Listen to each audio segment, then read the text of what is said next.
I think that I will be able to do very easily and quickly because I agree with all the comments. I mean, I think Larry is right on the need for more information, and I wonder if anyone else knows that can comment more. I mean, I know a lot of governments, Asian governments, after the Asian crisis, set up more information systems for capital flows, but I've never been able to get a good sense of whether that was public. I have the sense that was primarily public relations and not that much substantive, but I really don't know. Does anybody have any information on that? Data on individual companies? Yeah, or just the whole extent, because there is, I mean, to do something sensible on this, there's a whole lot of data that wasn't available in the past. And it's not, I would believe, not so much flows as the risk, the stocks, the risk exposures. Oh, exactly, yeah. To know more about this. Yeah. Flows. Yeah. In Korea, I think you get information on foreign ownership of the stock and bond market, but it comes with a lag. So you wouldn't know what it is like today, but you know it for last month's data. So that's helpful. That's something that used to be there before. And so, if you were trying to go through a mental exercise of what if all foreign investors left because of something going on, what would be the impact on reserves or possibly exchange rates over the second thing that you wanted to do, you could go through an exercise like that. But I think, in the earlier discussion on gross versus net, I think, yes, I mean, gross is kind of important, gross flows as we saw last year, but clearly its inflows and outflows do have some historical relationships because, for instance, when you have big outflows in Korea and other countries, then the corporates tend to bring back some of the money they are holding overseas. So, as in most things in my account, says somewhere probably in the middle in terms of what's the worst that could happen. Just a quick point, but it doesn't occur immediately. It occurs with a lag, which is also why you see this sharp appreciation, depreciation, and that also provides some context about the role of the central bank in terms of trying to smooth some of these things out. They know it's going to come in next month, next quarter, or whatever, and so into them, should they be intervening by how much, etc. So, and it's not ever going to be a very scientific exercise, which is why you can't really smooth it out. I mean, if it is restricted to smoothing, that's a great thing. But sometimes it's hard to tell the difference between smoothing and maintaining an artificial rate. And so, if there's appreciation pressure, it should be allowed to happen because you might. In general, I'm not thinking of Korea here. You might get a little carried away with smoothing and realize that the rate is nowhere near or not close enough. Of course, if it's not right, this is all well. Yeah, although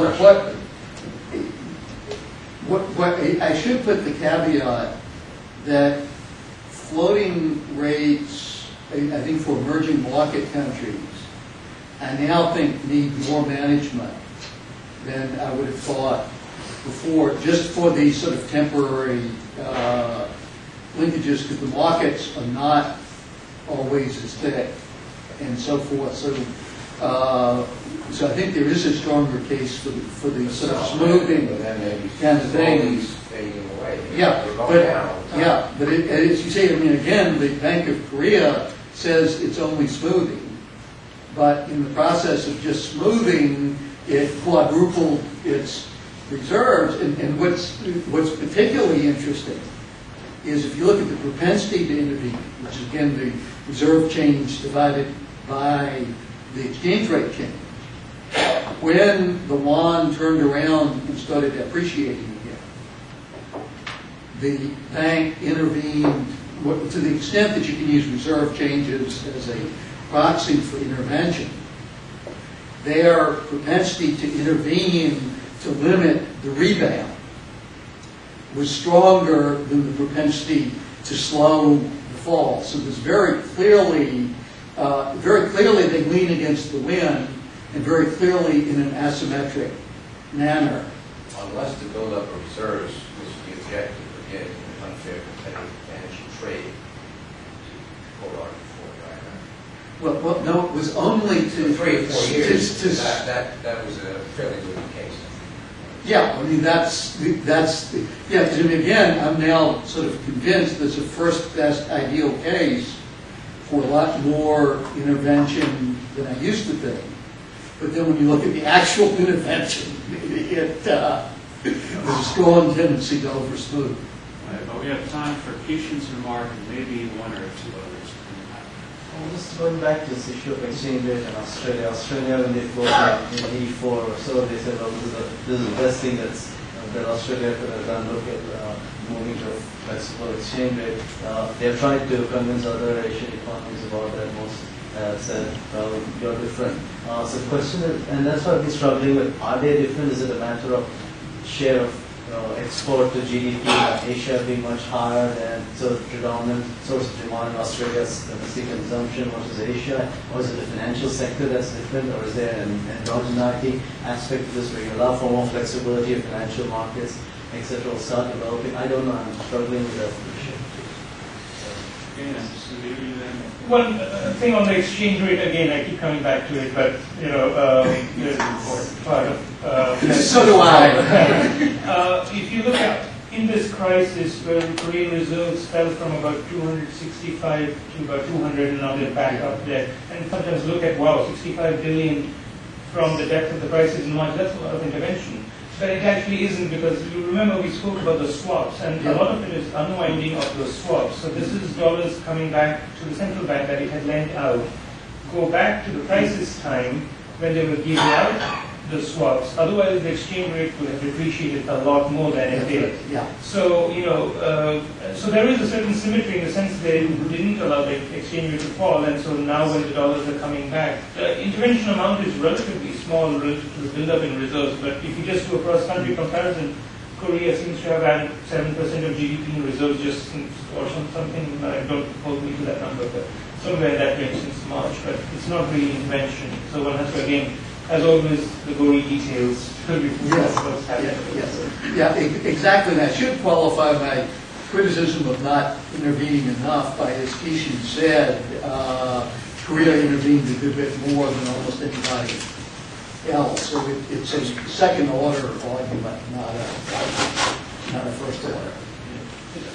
I'd like to ask you, what was the economic performance of Korea? You haven't mentioned the GDP and unemployment, inflation.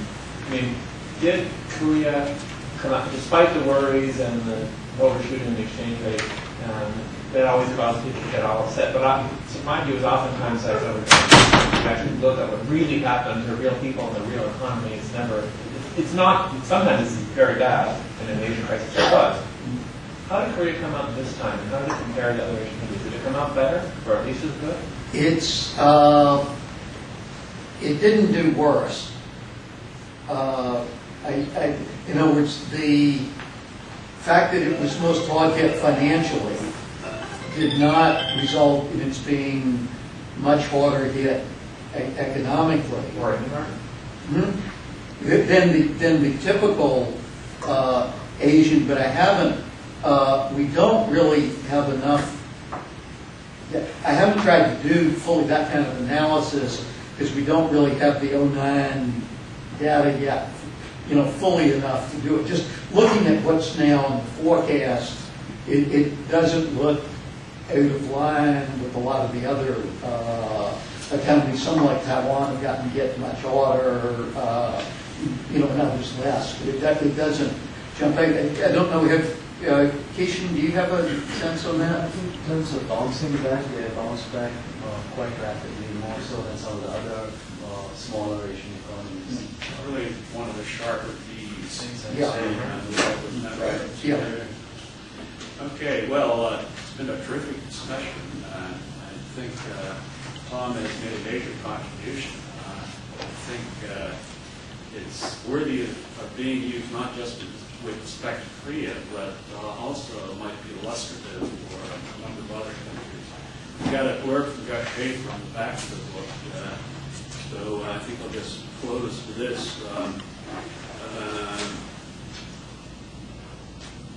The perspective reaches back to the 97-98 Asian crisis. The recommendations would, if adopted, serve Korea well in both stable times and stressful ones, and merit study by other countries as well. I think that's a very accurate statement, and let's thank Tom for his work. Let me thank you all for all of the great discussion. I really appreciate it.